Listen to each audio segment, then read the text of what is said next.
The funny thing about religion, if you want to have an idea about this interesting subject, you're most welcome. Vanakkam, Swagatham. Good morning. Jai Hind. India is supposed to be a land of religions. Indians are worldwide assumed to be a people who take their religion very seriously. At the same time, like in all societies in the world, if you ask people what religion is, and more particularly what their religion is, what it is meant for, how it influences their day-to-day life, their choices, decisions, actions, and reactions, what all the religious practices add up to, you're sure to hit the dead end. I find this extremely strange, even funny, that the thing to which we supposedly attach maximum significance is the one thing that we really don't understand. If you don't feel persuaded by what I'm saying, just do this exercise for yourself. Sit down and on a piece of paper write as to how your religion influences your life in the course of the 24 hours. You'll be shocked to find out that it has absolutely no bearing on your life. It's because of this that practically all proponents of religion encourage you to deflect your attention from your lived realities and to focus it on either the birth to come or the world to come. In Christianity, it is the world to come, life after death. Life before death doesn't matter. Only life after death matters. A real simple question to ask is, if life before death doesn't matter, why should life after death matter? Then the answer that you get is that, well, life before death is temporary and life after death is eternal. Then the question that we need to ask is, if life matters, it matters before and after equally, whether it is for 5 years or for an endless period of time. If life does not matter, then what difference does it make? Rather, if life does not matter, then it's better that life is limited in time, so that in 5 years' time, 50 years' time, the meaninglessness of it ends.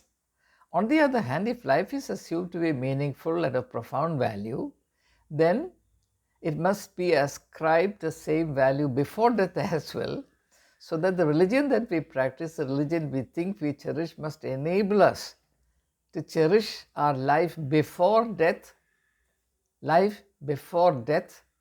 and to make the maximum sense of it, so that the religion that we think we practice serves as a guiding light for the quality of life that we maintain. There must be a direct relationship between the substance of our day-to-day life, the essence of our personality, the main direction of our vision for life and for the world, and the religion that we practice, the religion that we profess. Now, if that is not the case, if we are totally vague about how the religions that we profess influences or should influence the kind and quality of life that we lead and the type of personalities that we become, then there is a need to sit up and wonder as to what this is all adding up to.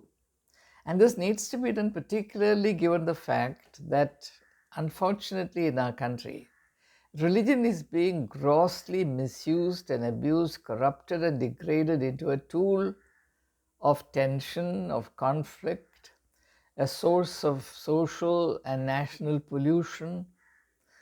And the more this is done, the more people get alienated from the spiritual essence, the spiritual core of their religion, and the more the organic relationship between the spiritual core and the religious elaboration of it is distanced or severed or disrupted, the more the life of the people will be degraded, and their interest both in the present life and if there is a life to come, in that life also suffers. So individuals will be all around losers if they, being carried away by the propaganda that buffets from all sides, allow themselves to be used as tools in using distorted, degraded religion for ulterior motives. Now, in this context, there is a need to attain further clarity on the matter, and the singular purpose of this video is to get us started in that direction. Obviously, it is the beginning of a journey rather than the journey itself, for there is a great deal to be sought, found, understood, assimilated, and affirmed. Now, there are two completely different or contrary types of religiosity. As a first point to remember, there are two completely contrary types of religiosity. One is the religiosity in which we persuade ourselves to believe, or one in which we are persuaded by others to believe. Let me explain what it means. Now, most of us were born into a particular religious tradition.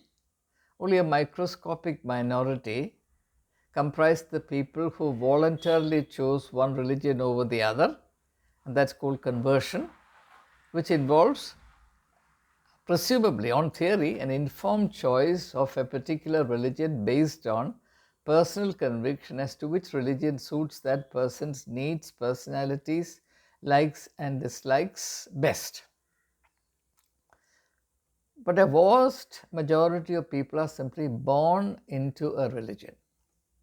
Once you are born into that religion, from birth onwards, you see the people who matter to you practicing a certain set of religious rituals, customs, traditions, etc.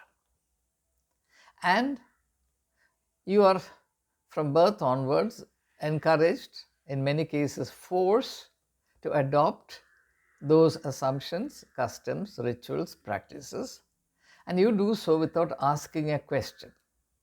Or more particularly, more pertinently, you imbibe and repeat these practices simply because others are doing it. In other words, you are persuaded to conform to a religious tradition and repeat a set of religious practices, not because you are in the least convinced that these rituals, customs, practices make any sense to your life or help you in any way whatsoever, but simply because others around you, others who matter to you, practice it and they have practiced it, and the people who matter to them practiced it, and this inquiry can be stretched far back in time, and that's why when we talk about religion, we talk about the religion of our ancestors. Our great ancestors practiced it, they handed it down to the next generation, that generation to the next and to the next and to the next, and finally it has come down to us. Therefore, we must keep it as a great treasure. In all of this, there is no need to understand anything. There's only need to preserve what has been handed down to you. And simple common sense should tell us, as I discovered too late in my life, that whatever is thus inherited is not something that the individual can attach his heart or soul and practice with any degree of conviction or motivation, or for that matter, enthusiasm. And this is what is called nominal religiosity. Nominal religiosity. Religiosity that comes into being, or religiosity that goes on just because of certain external conditions which exclude the inner truth of the individual who happens to be within that particular conclave or enclave of religious people. Now, to understand this, let's consider an example which is not religious at all. If you happen to be in a society where everybody believes that before eating your breakfast, lunch, and supper, you need to scratch the tip of your nose with your right hand 3 times. And there is a theology that if you do so, some special blessings will come upon what you are going to eat, and that the beneficial effect of what you eat will be multiplied several fold, and that the food that you eat will strengthen not only your body but also your soul, and that therefore scratching your nose 3 times before eating every meal is a necessary condition for attaining eternal life. If you live in a society where everybody believes so, you will certainly do this, and if you happen to eat a meal without scratching the tip of your nose 3 times, you'll feel immensely troubled. And the degree of inner turbulence that you experience is not because you're convinced that scratching the tip of your nose 3 times or 300 times is of any real merit to your life, but because you are under the pressure, subsumed in the very air that you breathe, that this is a necessary ritual, breaking which could attract serious consequences. This is what I mean by religion which just happens to be. Religion or religiosity that is induced into you, pumped into you, injected into you by others. Here, what matters, and really all that matters, is what happens all around you, the prevailing customs, practices, assumptions, expectations, so on and so forth. Here, personal enlightenment, informed choice, and a commitment to uphold the practices thereof in day-to-day life, all are completely irrelevant. Only conformity matters. Therefore, if you're honest with yourself, you will see that despite the passionate attachment you think you attach to your religion, your religiosity, apart from the time that is set apart for religious customs and practices, rituals, worship, modes of worship, etc., your religion plays absolutely no role whatsoever, zero role in the life that you lead. And therefore, if you really sample representatives of all the religions in practice in India, all major religions of the world are practiced in India. Therefore, it's very easy for us to do this. And consider this question: what is the extent to which the real lived life of these people is influenced by the particular unique aspects of their religions? Now, on theory, every religion is supposed to be different from every other religion. Every religion is supposed to be superior to other religions. And therefore, if you want to seek and secure eternal favors, enduring favors for yourself, you have to come to only this particular religion, which is my religion. So, obviously, my religion is superior to your religion, and it is my duty to make my religion prevail over your religion. This is how religious conflicts are created and sustained. Whereas the fact of the matter is that religion is the most irrelevant thing to the life of the people as it is lived.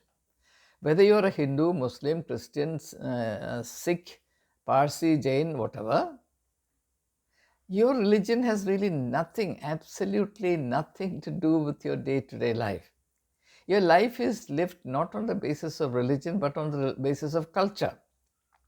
To take just one example, by common assessment, and there is universal agreement on this, a person today spends, particularly a young person today spends, nearly 4 to 5 hours on his or her smartphone. This is an indubitable fact. Now, at the time you are using your phone, you are fully engaged with it. I challenge those who are listening to me today. Can you say that this degree of personal direct involvement with your God, with your religion, is true of any one of you? It simply is not the case. Now, let me talk about Christians. Christians go to church on Sundays and spend maybe an hour and a half there in the church. And at least 99% of them participate in that ritual, which is rendered mandatory, and therefore people go there in a kind of semi-wakeful state between sleep and wakefulness. Most of them are totally disengaged with what is happening there. The prayers said, the litanies sung, the songs used, the sacraments performed. It's a kind of vague experience which is somewhere happening. It's happening somewhere out there with which I don't feel connected. But people don't dare to say these things. They would say, oh, it's wonderful. Without this, if I don't have this experience for one Sunday, then I am gone. But fortunately, COVID came and all churches were closed for upward of 2 years. Nothing happened to anybody. In fact, people were happier, saner, and they had more of an inward experience of their relationship with God, and therefore they found that it was far more meaningful than this kind of public display of piety by virtue of this organized forms of worship rendered mandatory or obligatory, particularly in Christianity. Semitic religions are far more riddled with obligations as compared to Hinduism, Buddhism, Sikhism, etc. So this is what I mean by religiosity that happens because of others. You are religious because others are religious. If others are not religious, then your religion goes. Now, for example, let's take another example. If you happen to be living in a city, I'm talking about Christians, so that I don't offend others. Others, if they are inclined, can apply this to themselves. I can only present the principle and the pattern. Suppose 10 Christians live in a certain locality in a city. In that city, there are 2 churches. One is a big church and the other is a small church, belonging to the same denomination. And in the big church, the number of people who worship, say, is about 1,500. In the small church, the number of people who worship is about 50.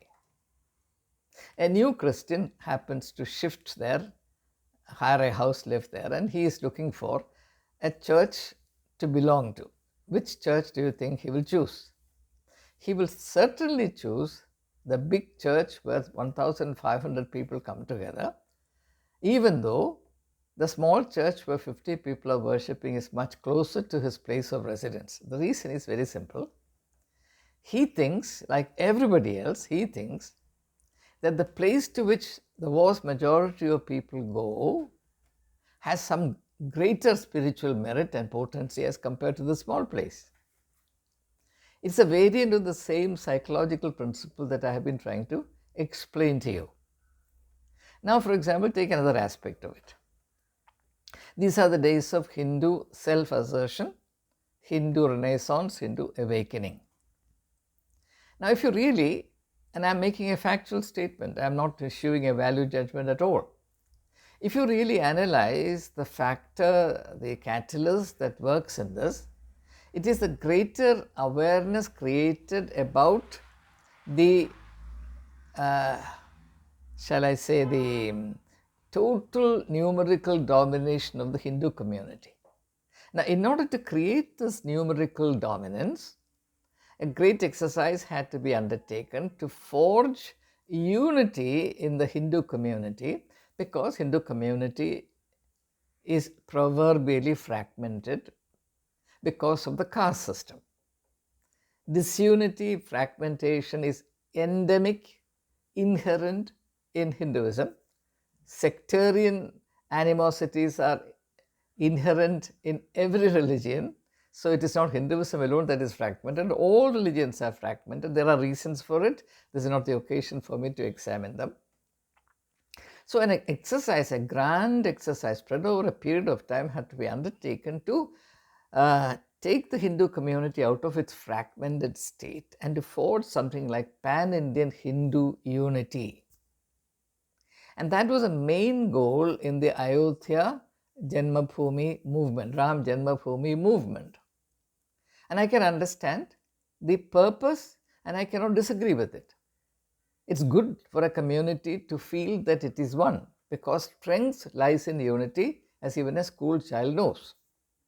And therefore, people who felt that the Hindu community, by virtue of its fragmented existence, has been in a state of vulnerability for more than 1,000 years, wanted to remedy the situation and forge, as the antidote to this problem, pan-Indian Hindu unity, and organize this brilliant movement, for which great credit must be given to L.K. Advani. Unfortunately, he has been sidelined. Without L.K. Advani, BJP would not have been in power in the last 10 years. But gratitude is not a virtue in public life, so therefore so be it. So, the Hindu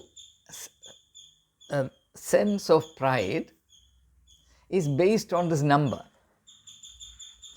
I don't believe that it is because Hindus have become more spiritual, more ardent, more sincere in the practice of their religion. This Hindu resurgence, Hindu self-assertion, for which they have every right and need. I have no doubt, I have no disagreement, I have no problem with it. If Christians can be united, and if Christians think it's good for them to be united, if Muslims think it's good for them to be united, why not for Hindus? It's as simple as that. So, I'm not someone who will advocate double standards. I will never say that unity is good for Christians but is bad for Hindus. If unity is good for Christians, it's very good and it's very essential for Hindus as well. But much depends on to what use we put this unity. That's an important question, but again for another day. So, the sense of pride stems not from any greater sincerity or spiritual merit in the practice of a religion, but from its numerical strength, which is an important factor. I have no problem with it. I'm only making a statement, a factual statement. So, the self-confidence that a practicing Hindu today feels is certainly greater than what the same person felt maybe 20 years ago. Is it an achievement? Yes, it's an achievement from the Hindu perspective, and I can very well understand that. But again, what spiritual or empirical benefit does it ensure? One does not know. That's something the practicing persons will have to decide for themselves. So this is what I mean by being religious on account of somebody else. Now there is another religiosity, and that religiosity is religiosity based on personal conviction.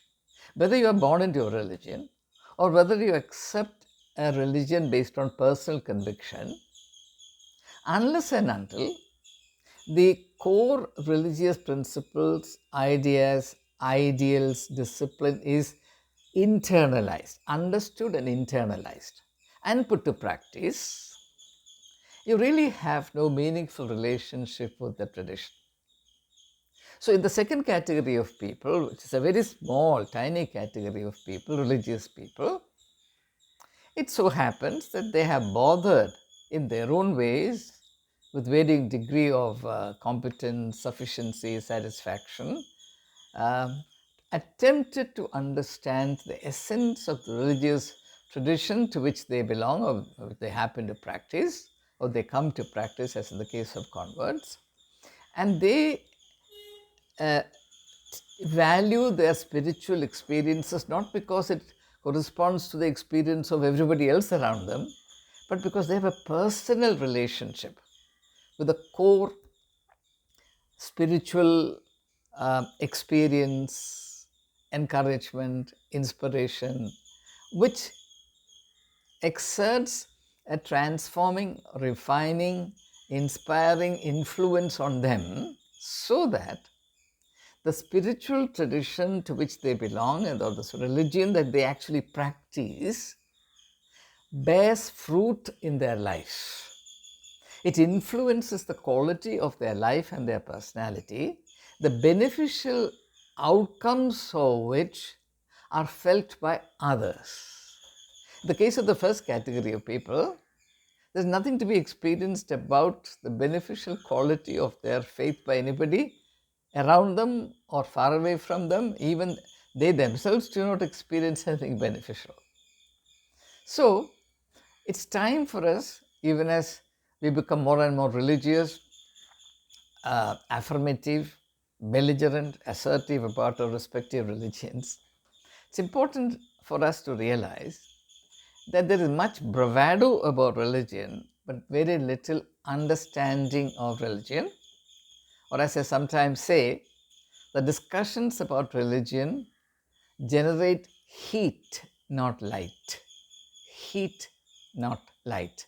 People are ready now to kill and to die for their religion without bothering to understand their religion, so that the enterprises to which they are incited will be pursued by them without any questions being asked as to whether this particular project corresponds to the truth of their religion.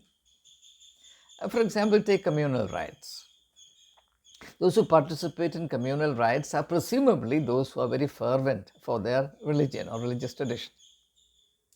But no one will stop and ask the question, does this communal rite that you intend to unleash correspond to the truth or the spiritual essence of your religion?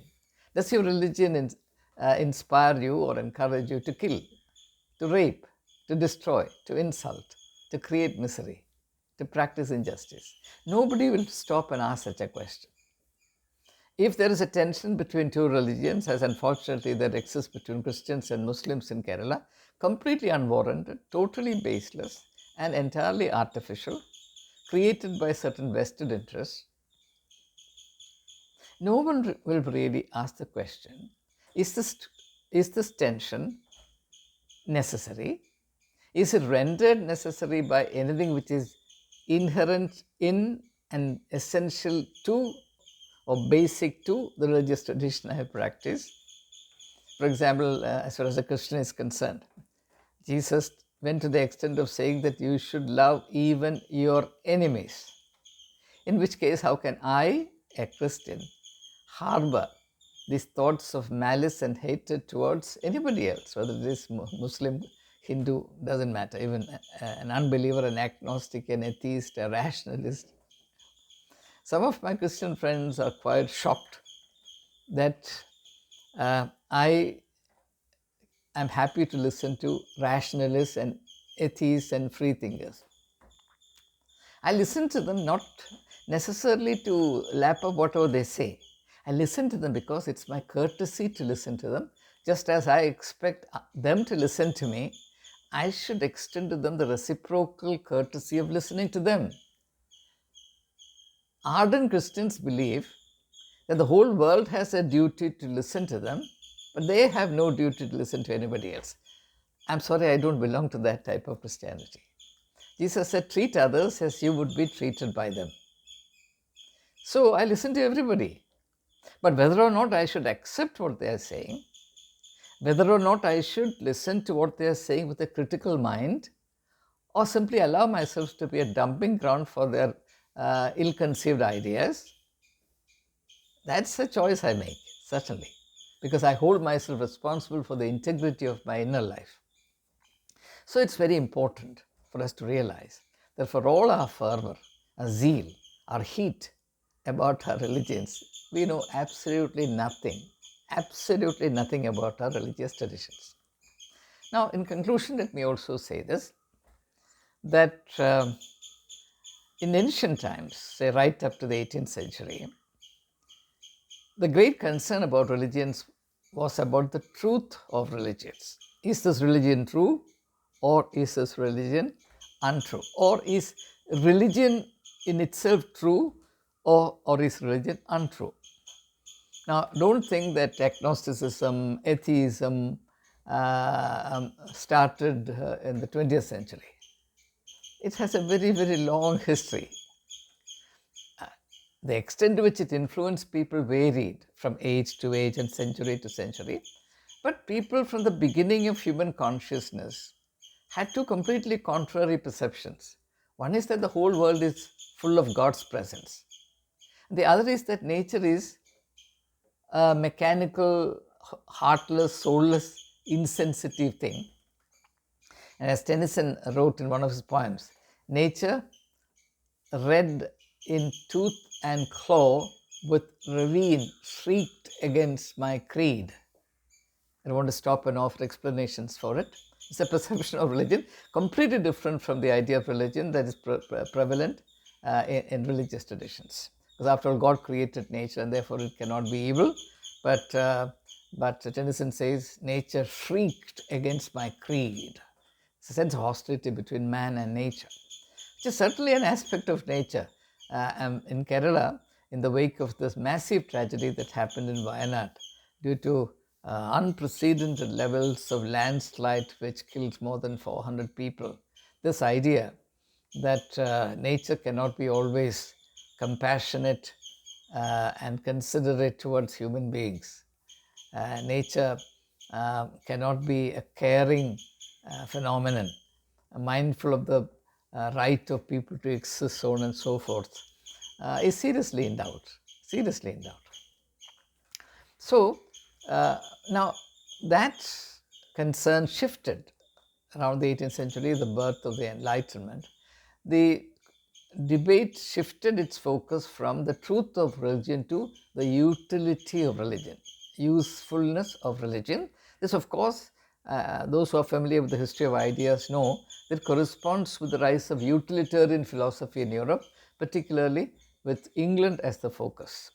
Jeremy Bentham and Hobbes and so on, they were the proponents of the utilitarian philosophy, British empirical philosophy, utilitarian philosophy, which then said that the discussion that we must undertake is not whether or not religion is true, but whether or not religion is useful. Now, when this question is raised, people began to feel completely embarrassed. Because how do you say that religion is useful? Well, the argument that was put across at that time was religion was necessary to sustain the ethical sense of human beings, to create and sustain the ethical sense of human beings. But for religion, there will be no moral and ethical sense. Now, that premise, though it held ground for some time, is no longer endorsed. Because if you take societies today, as in Nordic societies where religion is not practiced at all, where people are living a lot happier in terms of the World Happiness Index, those countries or societies where religion is not practiced at all, people are happier as compared to people in more religious societies like India.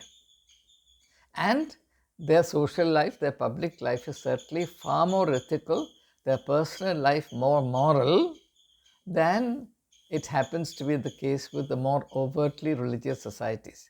By the way, since I am also a student of language, let me say this to you. The word ethical and moral, in India, these two words are used as synonyms, meaning more or less the same meaning, but there is a difference between the two.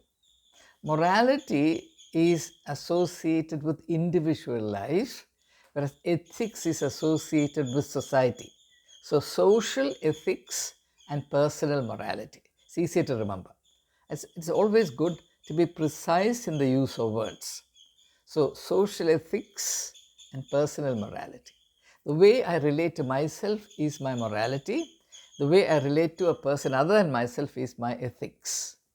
That's as simple as I can put it. So the question therefore now we need to ask is, to what extent is the religion that we practice today useful to us? But then theologians will also tell you, not only theologians, even philosophers will tell you, that the moment the question of the utility of a religion is asked, What it means and what everyone must understand is that the world of unbelief, the age of unbelief has begun. The idea of justifying religion itself, not one particular religion, but religion per se, the very idea of religion, the very phenomenon of religion, on the basis of its utility, its usefulness, indicates that the age of faith is gone. Because if you have faith in religion, then you are not bothered about its usefulness. Even when it is not useful, you will hold on to it like dear life. For example, if you take the Beatitudes that Jesus taught, it's completely non-utilitarian. It is manifestly impractical, if you like. If you practice it, you will get into trouble. So, a person who is utilitarian will feel really shocked, at least irritated, vexed, when he hears the sermon, the Beatitudes, which is at the beginning of the Sermon on the Mount, chapter 5 of Matthew's Gospel, whereas a person like Gandhiji attached absolute value to the Beatitudes, and this was the section in the Gospel or in the Sermon on the Mount that Gandhi was most fond of, because Gandhi was not a utilitarian thinker as Jeremy Bentham was or Thomas Hobbes was. He was more of a spiritual person who believed that certain values and ideals must be cherished and practiced irrespective of the bookkeeping mentality. Bookkeeping mentality is profit or gain. If I do this, will I gain or will I lose? Most Christians are of this kind.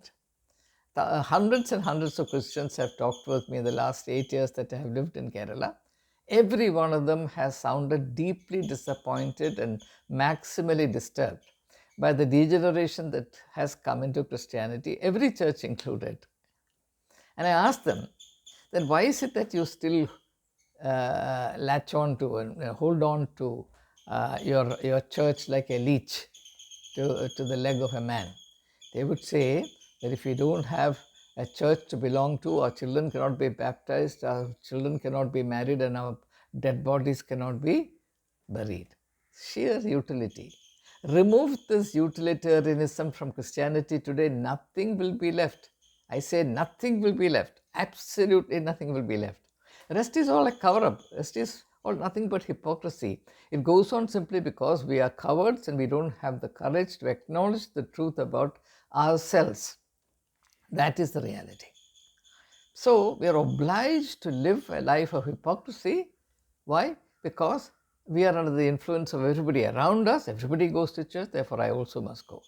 Everybody kneels down to pray, therefore I also must. Everybody says Amen and I must say Amen. Everybody goes to conventions, therefore I also must go. If you are a Marthamite, you must go to Maraman convention. Without that, you are not a Marthamite. Why? There is no other ground for it except the fact that the people around you do it and therefore you also feel obliged to do it. There is no other merit to it. No, I don't know why people can't see these things. You may have, and I've been a speaker at Maraman for at least 5 years in succession. And I can tell you that whether you attend Maraman or any other convention, for 1 year or 50 years, it makes no difference in your life. But it's a kind of emotional, habitual thing that come the convention season, I must attend this convention, that convention. If I am a Catholic, this devotion, that devotion. If I am Pentecostal, this central convention. Or I must listen to that particular preacher. I must go to that particular place. Why? There's absolutely no spiritual reason for any of these things. We do it simply because others are doing it. And we never ask the question as to what sense it makes in our life. Can anyone tell me that he or she has improved one bit for attending a particular convention? Take Maraman convention, for example, for 50 years consecutively. Can anyone tell me? I'm sure nobody with an iota of truth will claim that it has. But it goes on and on and on. Anyway, I notice that time is already up. But please, let's examine truthfully. Be honest, be truthful. Claim the courage to be truthful. We don't have to be hypocrites for the sake of God. God is truth. Hinduism also says the same thing. God is truth. Jesus said, I am the truth. Imagine having to be hypocrites. Imagine having to be cowards in relation to truth, at the same time claim that we are followers of Jesus Christ. It is this tragic state, a state that degrades us in the very core of our personality that I am lamenting about. And I hope I've rendered myself clear, and I can count on you to examine the heart's lamentations that I have shared with you with the attention that they deserve. And I thank you for being part of my journey after the truth and the dignity of life. Let's celebrate the beauty of life together. Thank you.